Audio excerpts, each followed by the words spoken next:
namamatay na lingkod bayan na talagang ang kanilang paglilingkod ay naayon sa kalooban ng Diyos, si Magsaysay, patay. Oo, hindi ba? Basta Yung magagaling na tao, kasi ito yun kapag radikal ang iyong pagsunod, nakaugat kay Jesus. Kapag nakaugat kay Jesus ang iyong pagsunod, ang iyong pagkilos, ang iyong paglilingkod sa sambayanan, kung sa kanya nakaugat, lalabanan mo ang mga taong mali ang ginagawa, lalabanan mo ang corruption. Ay, sinong papayag dun sa mga kapwa nasa gobyerno? Patay sila, wala silang kikita, may maliit ang sweldo. Ay, papapatay ka niya.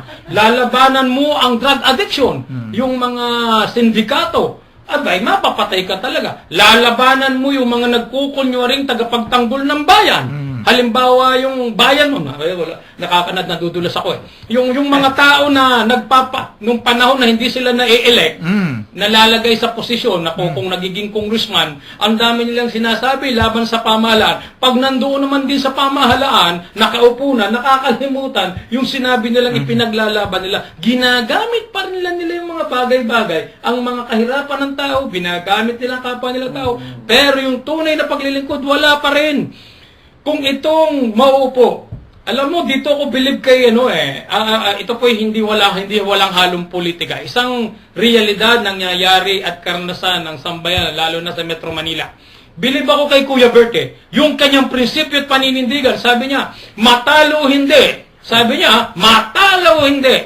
Si Bayani Fernando bilang pangalawang Pangulo ng Republika ng Pilipinas, ibubuto niya, matalo, manalo man. Sabi niya, bakit?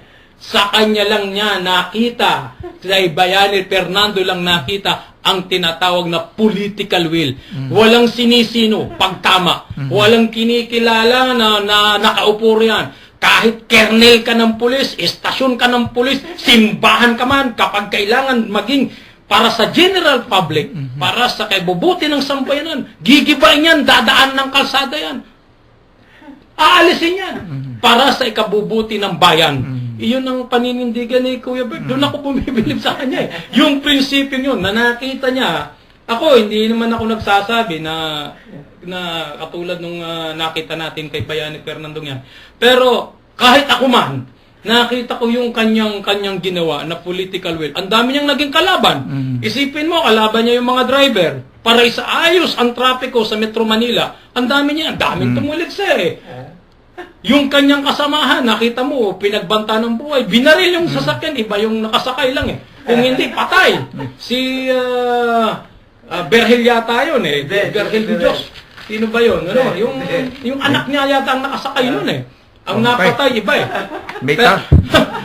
May tawag dito. Tinatanong, ano raw pangalan mo? Pero wala po tayong kinakampanya. Sinasabi lang natin yung katotohanan at talagang nangyayari at pinatutunayan. Sabi nga ni Kuya Bert, maging matapang ka sa tunay at katotohanan na iyong ipinaglalaban. Huwag kang matakot sapagkat kapag Diyos ang kasama mo, sino ang makalalaban sa'yo?